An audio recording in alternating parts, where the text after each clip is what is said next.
মুস্তাফিজুর রহমান, মাথিসা পাতিরানা। চিন্তা করে দেখেন ভাই, একই দলে দুইজন অভিজ্ঞ মানের বোলার।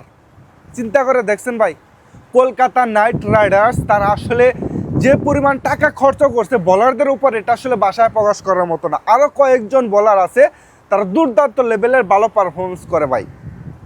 তো এবারের আইপিএলে কলকাতা নাইট রাইডার্স তারা শুধু ভাই বলারই সবচেয়ে বেশি নিছে। চিন্তা করে দেখেন।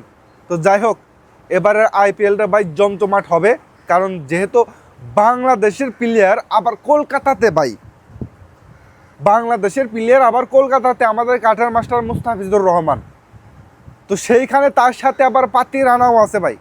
তো যাই হোক, দিন শেষে কলকাতার দর্শক কিন্তু ডাবল হয়ে গেল ভাই।